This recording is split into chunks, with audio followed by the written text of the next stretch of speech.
Hey guys, this is Mark. Thank you so much for joining us on this Next Man Up podcast. If you are new to this podcast, we just want to welcome you and thank you for being a part of this community. And we also wanted to let you know that because of work schedule and travel, Alen and I have just not been able to be in the studio together to record these episodes. So as in the past couple episodes, this one as well, we did remotely. And so the audio quality isn't quite as good as what we would prefer, but hopefully you can look past that and enjoy the content and find it engaging and encouraging. So without any further ado, let's get to today's episode.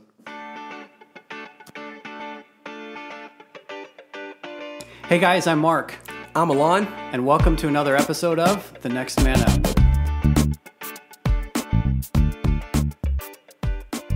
Hey, my friend, what's going on? Hey, man, doing good. Yeah. I know I'm still in this commute thing with you, and so yeah, no worries. If people are hearing, yeah. Hey, dude, I'm watching. Listen, I'm watching this car. The tire looks like someone ripped it off, and it's right. It's like a 2-lane road.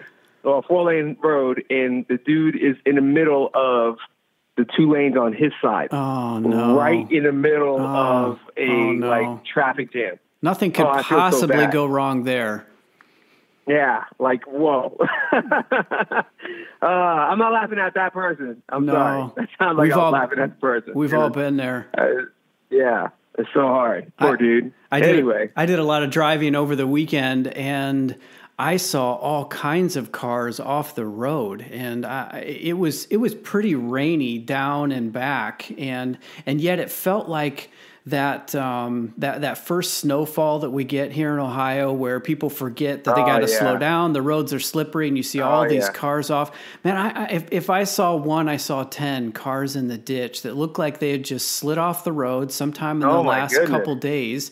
They were in odd angles. They were on their sides. It was weird. It must have been the rain and people just pushing it too hard. So you just never know when you're driving. That's for sure. Yeah, man, totally. You see everything out here on the road. So,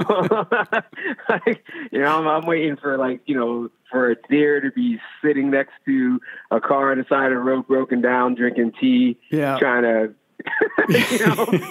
pass a wrench. You see everything on the road. It's crazy. Anyway, dude, I got a topic for us today, man. Yeah. All right. Yeah. This one's an interesting one. So okay. Let me set it up. Sure. So, go. So working at a school, and there's this scenario where let's just say student A and student B. All right. Okay. So student A is upset with student B. Feels like student B is harassing, is egging student A on into a fight. So student A shows up to school and is just like, I've had enough. Yeah. And just walked straight. I mean, the way this kid explained to me was he's like, Mr. Alen, I just walked right into school. I made up my mind. I was like, enough is enough. And he just cold clocks this kid. Now here's the tricky part of it too, is he said, this student said that he had talked to his parents, and his parents were giving him the thumbs up to go ahead and just fight this kid. And so it started this conversation, because as most schools just have either a no tolerance policy, or they say, hey, we don't resort to violence and whatever, right. And that's the school. But when is it okay for us as parents? We're talking about raising our fathers raising their sons. When is it okay to say to our sons, it's okay to fight? Wow, that's a good question. Yeah, I mean, because there's so much. So I mean, we could dissect that one story, but there's so many different nuances. There's so many things that I think that we have to to think through. But man, what a great question! Like it got me thinking. I know that much. Yeah. And as a dad, you know, and as a fellow like human being on this planet, but like as a follower of Christ, like when is it okay for me to look at my son and go, hey man, you know what? This is okay. It's okay for you to fight. Yeah. What do you think about that? Wow, that's real world, right? I mean, you describe student A and student B. That could be student anyone almost. Yeah. And probably gravitating more toward boys. Although I remember plenty of girl fights when I was in school. Oh yeah. But boy, yeah. I feel so. My reaction. I feel the tension. I feel the tension of wanting to defend yourself, wanting to defend your honor, your reputation, your mother, whatever was being impugned. Sure. And at the same time, maybe even wanting to defend somebody else, right? Like wanting to step in. Someone else getting picked on. Yeah, exactly. Like we talk a lot about bullying and pressure in that way, but how do you stand up for somebody when the bully only speaks a language of violence, you know, or at least so it would seem. And then, dude, when you throw in the whole Jesus follower picture, how many times did Jesus have opportunity to push back physically and defend himself or his followers? And he didn't. So almost like that's the trump card, but even just helping an 8-year-old, a 10-year-old, 12-year-old, a 16-year-old boy or child work through that. I don't know that you can go right to, well, Jesus was a pacifist, so you should be too, right? Like, that's I mean, I'm say that. Yeah, and I'm like thinking, like, wait a minute, didn't he flip tables? Like, well, certainly, yeah. Yeah, right. It's like, you know, it's not that easy. Is what I'm trying to agree with you on. It's not that easy to answer. I know. Yeah, and so I feel like this topic is going to be you and I just thinking out loud and maybe asking some questions that would be beneficial for other parents in the same situation to ask, rather than, you know, here's our 3 steps to avoid fighting or you know, come down on one side or the other. Because look, I see it from the boy who remembers having only one fight in his life. And it was kind of a mild fight. It was with a neighbor. I was probably only 6 or 8 at the time. And it was just a lot of wrestling around. You know, there were no punches. It was just like, it was more wrestling. But we were both upset at each other, and it came to blows, and we wrestled around, and then we were good. You know, we kind of had it out and worked it through. But there were lots of times where in high school, more so middle school, less in high school, but in middle school, where I was on the precipice of a fight because I was being verbally sarcastic or snarky or even taunting verbally, knowing full well that I had no intention of fighting, but I was being too verbally aggressive. And and then I would. He's like, you're asking for it. right. You know, I guess maybe a different situation than what you were describing, but I wasn't backing down. I was escalating the situation by the things that I was saying, by the words that I was using, and ultimately I had to walk away. And I remember those very clearly, feeling like I'm going to get drilled in the back. I'm going to get tackled from behind. I'm just going to get pummeled. Yeah. And it never came. But I didn't handle that tension very well as a middle schooler. I didn't really practice de-escalation, I guess, if I put my 45-year-old hat on. Anyway, all of that to say, I feel the tension. I really do. Both as a remembering what it was like to be a boy and as a parent trying to figure out how to navigate this. All right. And it's like, you know, I'm on the opposite. Like I fought a lot. And most of the times now I look back, I think I fought because I was just angry at the world. Yeah. And so fighting was almost like a release for me. And then I also fought because, it was some survival like instincts of that. That's like, right. Yeah. I can't look weak in front of these people. So I gotta fight you, and then it was like I felt it was life or death. Like if I don't retaliate, you're just gonna pummel me, and I'm not having that. Yeah. And so there's that sense too. Some of it, like most of it, I welcomed and asked for, but there was some of it like, no, I didn't ask for the fight, but it happened.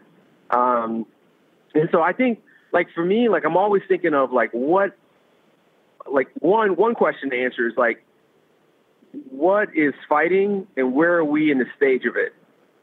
And then like, what is the motivation behind it? And that helps me to de-escalate a lot.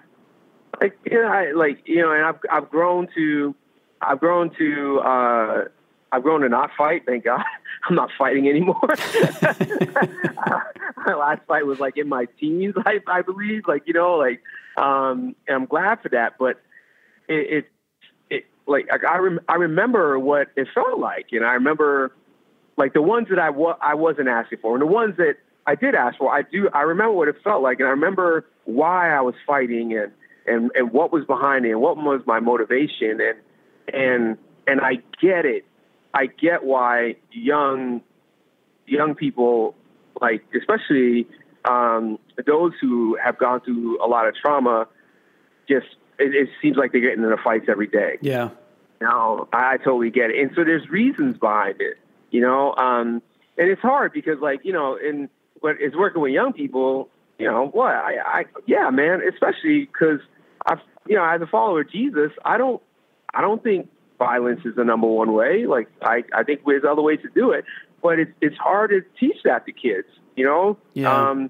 Everything, it's where their minds are at. It's like, everything is right now. They're not thinking about tomorrow. They're not thinking about consequence of 20 years later, like they're making themselves. They're thinking about right now. Like, right now, this is what's in front of me, and this person is calling me out, and it's, and like, their brains are still being developed. So even though they have been told 20 million times and like, kids will answer, okay, I get it 20 million times, their brains are still being developed and they might end up resulting in fighting. It's like, so the case, the case of like,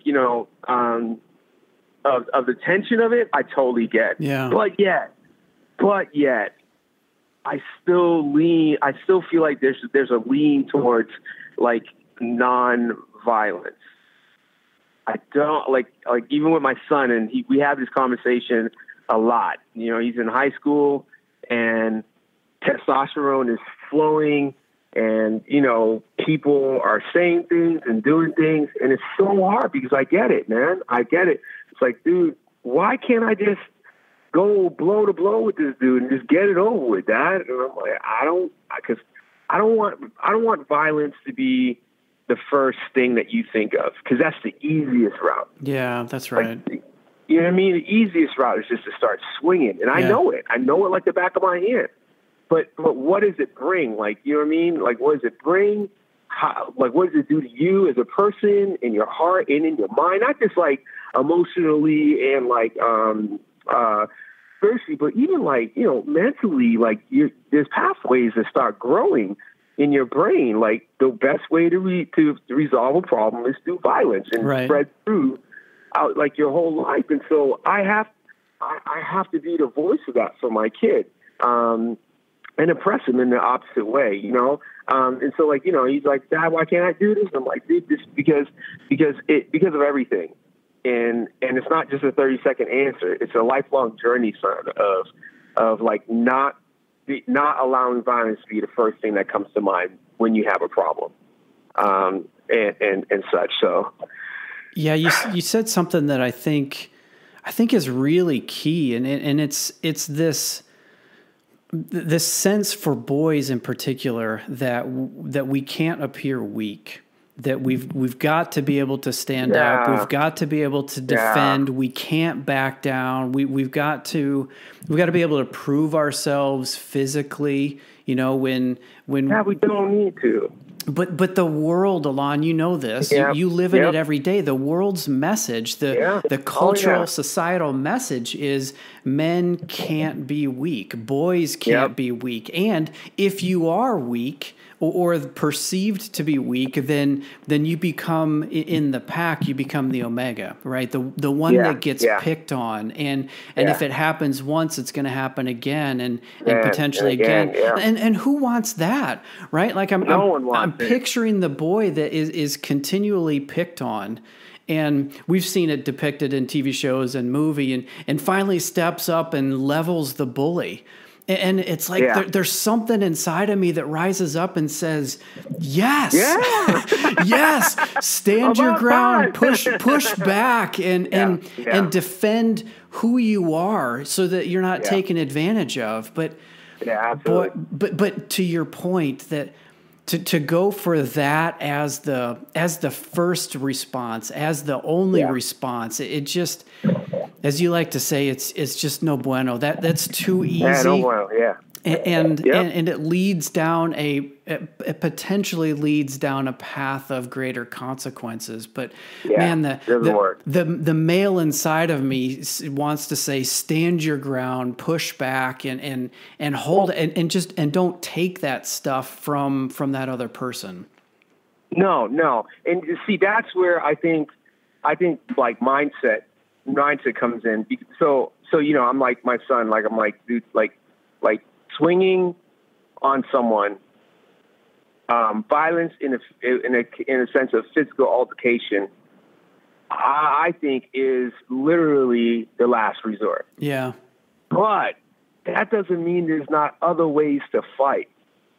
Like, you know what I mean? Like, so this is what I mean. Like, if someone is stepping to you in a sense of they are defaming your character, they are taking whacks at your identity, they're putting their hands on you, in a sense of the shove in a line when you're at line and whatever. Like, I think there's other ways to fight. There's verbal ways. There are there are ways of gaining support. There's ways of our body communicates language, in a sense, and I think so. There's steps to that. There's like I told a student the other day. I was like, this student is getting bullied by kids.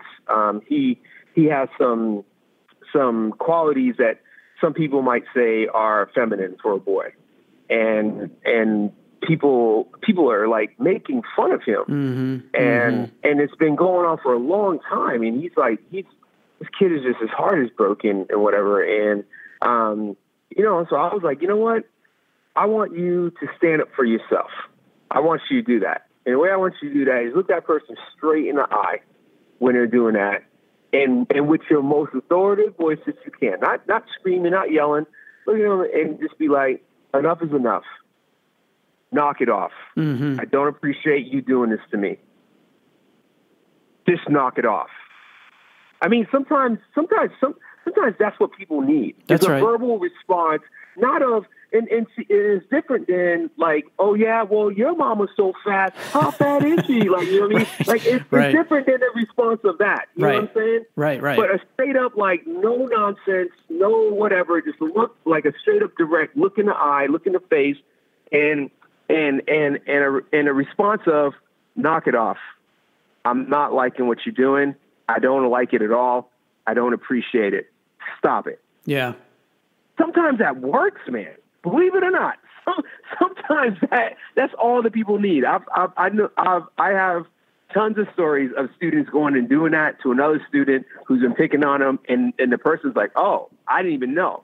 Like, most times we find out that people are just like playing around, and they think you like it, and it's like, no, I don't like it, and they need to hear that. and they might just shrug it off as that, okay, whatever, and they walk away, but they don't think twice the next time. That's right. And then it's like, so there's steps that you can do to do that. And it's like, you could fight for yourself. There's like, look, I noticed that I noticed that you want to fight me like in a lunchroom. That's when you want to pick on me. So you know what? I'm getting support from a lunch teacher, and I'm like, hey, listen, this guy right here, this girl right here, they're messing with me. I don't want to fight. I need you to support me. I need to fight this in a different way. Can you have this person move to a different lunch?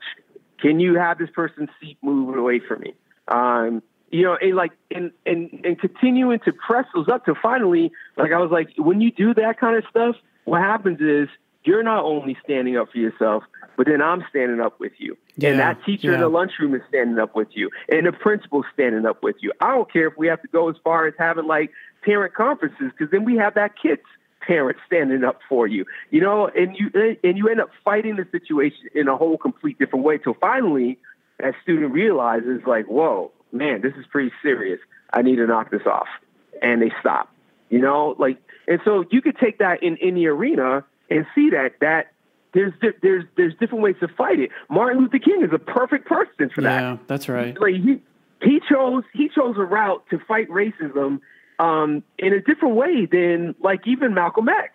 Like, he was like, look, I'm gonna fight this a different way. You can swing on me even if you want. You can sick the dogs on me and my friends. You can turn on the fire hose on us, but I'm gonna fight this verbally. I'm gonna fight this legally. I'm gonna fight this. You know what I'm saying? Yeah. And so I think if we teach our kids that there's different ways to approach a situation than swinging on somebody, it expands their minds and their lives way more. They learn a different way to fight. Jesus did it. He didn't come swinging on humanity. he first of all, he came and what did he say to Peter? He's like, I can have 1,000 angels down here, tens of thousands of angels down here. Yep. But I'm not going to do that. That's not what I'm trying to accomplish here. He fought the enemy a totally different way than what the enemy thought that he was going to fight. He came and died on the cross. He gave up himself. And it's like, dude, if our Jesus, if we have great examples like Martin Luther King on ways to fight like a problem that we're having, besides resulting to violence, let's try that first before we do anything else. Let's try that first. Let's figure out a different way. And at the last resort, I mean, I say, for me, if I tell my kids, look, if someone is completely in danger and there's no other way to get around this, if someone is going to take your life and there's no other way around it, I totally understand why you would want to swing on somebody and it'd be okay with me. But was everything else tried first? Yeah. You know what I'm saying? That's right. Everything else tried first. That's where I stand. That's where I stand with it all. But I think the bottom line for me though is can I teach my kids? Can I even as a person, as a human being, find a different way besides fighting? Because I know for me personally, and maybe it's just because of how I grew up, fighting stinks. It does, man. Dude, it leaves you anxious. You want to know why? I hit you in the face. You come back and hit me with a bat. Right. Then I come back with a gun. Right. Then you come back with this. And it's when does there's it so stop? much anxiety involved in it. It never stops. Right. And then I become this man that's just so angry all the time because all I want to do is just fight. It's oh man, I don't want to see that happen to anybody else. I'd rather teach you to find a different way. Those examples that you gave, Martin Luther and Jesus and Martin Luther King Jr. and Jesus in particular, what stands out to me in those examples is both of those men understood the power that they had, and it was not limited to just their physical strength, their physical prowess, right? They understood their identities, they understood their purpose, they understood that there are other ways, there's other options. They recognize the power and the influence that they can have over people that doesn't require violence. In fact, Yes. you could argue that, whoever wrote it, the pen is mightier than the sword, right? There are more influential and powerful ways than just violence. At the same time, getting that through to a 12-year-old, a 14-year-old, oh, that's hard. It's hard. That's right. Yep. It's like calling them to a future, to a raising the bar to a higher stake or to a higher level when, like you said earlier, they're just in the moment and they're feeling the testosterone and the anger and the offense and insult. To challenge them to live beyond that, to live above that, I guess that's a lot of what we're about in the whole man training process. But you know, for a youngling, for a middle schooler, it's a tall order. It really is.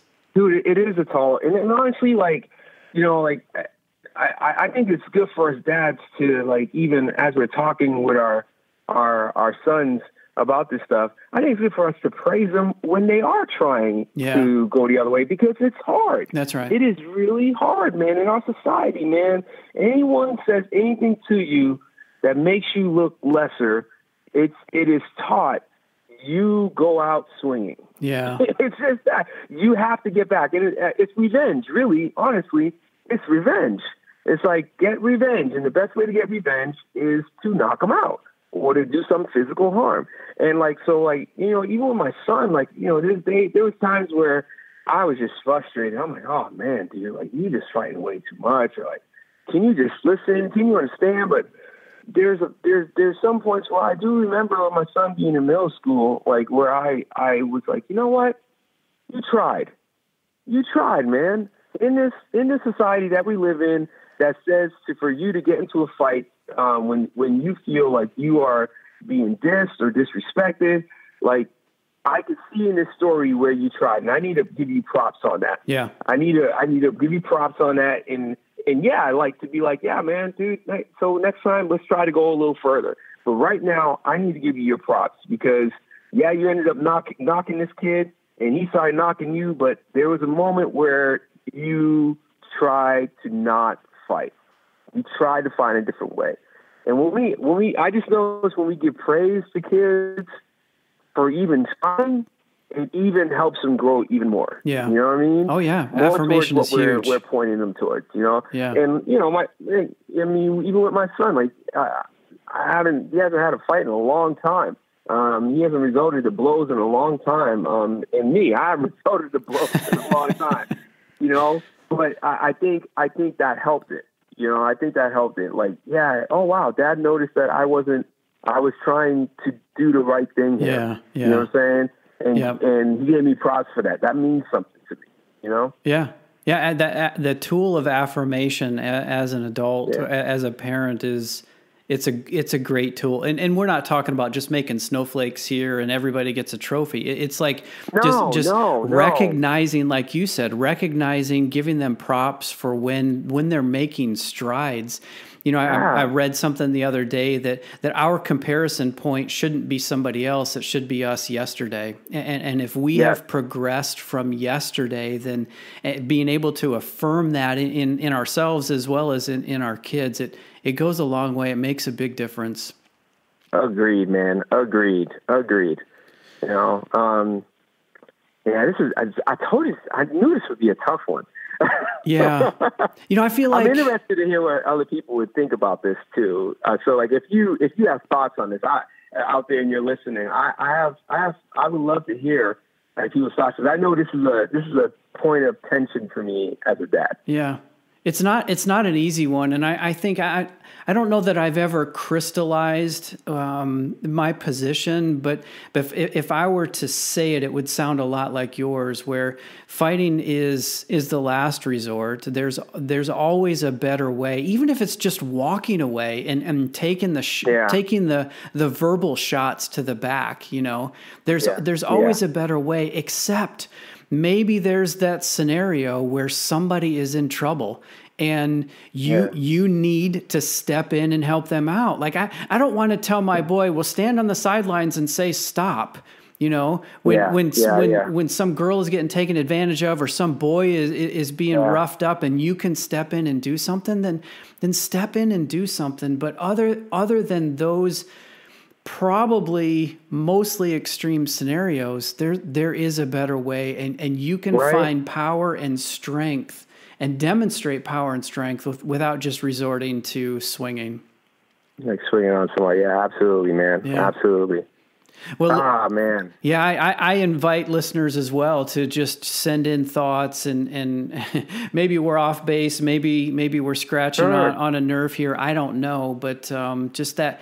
It's a good question. When is it okay? Is it okay even for boys to fight? So yeah, I appreciate your experience. I know you live this out every day with middle schoolers, and are just trying to make a difference. And I'm sure you are, just as a calming presence. But you know, it's tough. It's really tough. This is not an easy one. And anyway, yeah, it was a good discussion, my friend. I appreciate it, man. Dude, love talking with you. Always. Yeah, man. And listeners, thank you for listening. We really appreciate it, dude. All right. Take care, friend. Adios.